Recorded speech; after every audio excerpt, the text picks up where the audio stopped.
Shalom sahabat Alkitab, marilah kita memulai hari ini dengan perenungan akan firman Tuhan. Bacaan Alkitab kita pada hari ini diambil dari Ayub, pasalnya yang ke-34, ayat 1 sampai dengan 15. Lalu berbicaralah Elihu, dengarkanlah perkataanku, kamu orang-orang berhikmat. Arahkan telingamu kepadaku, kamu orang-orang berakal budi. Karena telinga menguji kata-kata, seperti langit-langit mencecap makanan. Biarlah kita memutuskan bagi kita sendiri apa yang adil, menentukan bersama-sama apa yang baik. Karena Ayub berkata, aku benar, tetapi Allah mengambil hakku. Meskipun aku mempunyai hak, aku dianggap berdusta. Sekalipun aku tidak melakukan pelanggaran, lukaku tidak dapat sembuh. Siapakah seperti Ayub yang mereguk hujatan seperti air, yang pergi bersekutu dengan orang-orang yang melakukan kejahatan dan bergaul dengan orang-orang fasik, karena ia telah berkata, tidak berguna bagi manusia kalau ia berusaha diperkenan Allah. Oleh sebab itu, kamu orang-orang yang berakal budi, dengarkanlah aku. Tidak mungkin Allah melakukan kefasikan, dan Yang Maha Kuasa berbuat curang. Sebaliknya, Ia mengganjar manusia sesuai dengan perbuatannya dan memperlakukan setiap orang sesuai dengan kelakuannya. Sungguh, Allah tidak berlaku curang.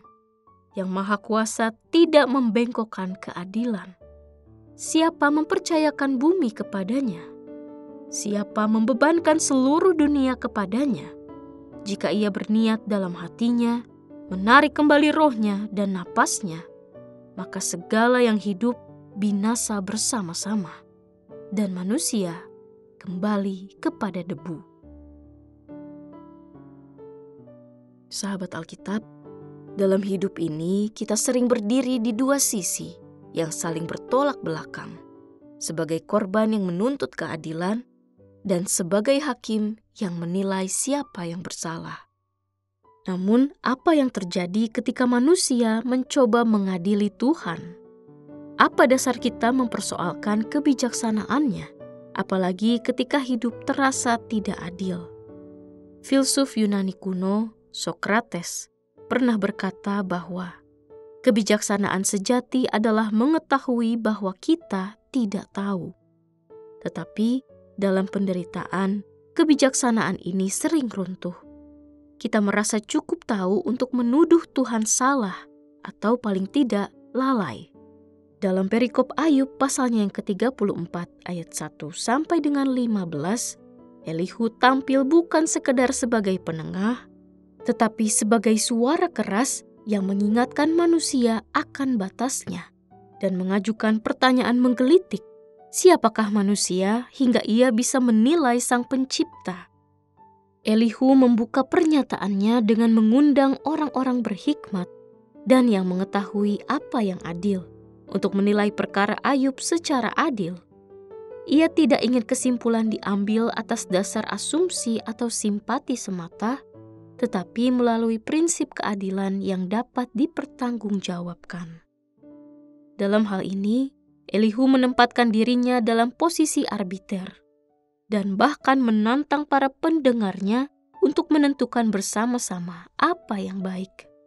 Sebuah seruan kepada nalar dan discernment yang jernih. Namun, segera setelah itu, Elihu mengutip klaim Ayub. Aku benar, tetapi Allah mengambil hakku. Dengan ini, Elihu menganggap Ayub telah melewati batas.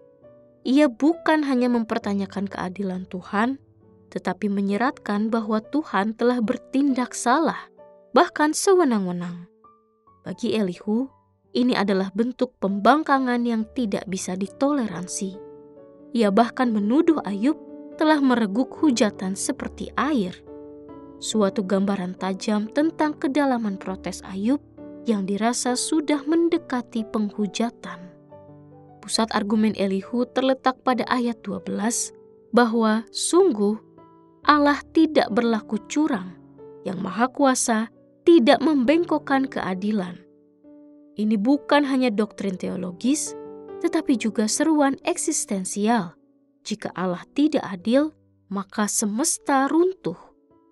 Tuhan adalah fondasi moral dari semesta. Bila Dia menyelewengkan hukum, maka kita hidup dalam dunia tanpa poros dan harapan. Lebih lanjut lagi, dalam ayat ke-13 sampai dengan 15, Elihu menekankan otoritas mutlak Tuhan atas hidup dan mati.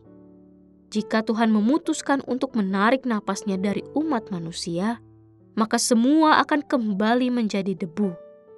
Manusia bukan penentu hidupnya sendiri. Kita hidup karena anugerahnya.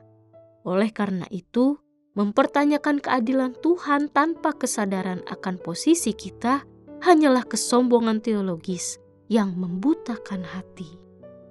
Kiranya kita dapat memandang perikop ini bukan sebagai ajakan untuk membungkam penderitaan atau menghapus pertanyaan yang lahir dari luka. Mengingat sepanjang narasi yang telah kita baca, Ayub menunjukkan bahwa selalu ada ruang bagi ratapan dan pergulatan iman. Namun, melalui suara Elihu, kita diingatkan bahwa berdialog dengan Tuhan tidak sama dengan mengadilinya. Ada garis tipis antara mengeluh kepada Tuhan dan menuntut Tuhan tunduk pada logika kita.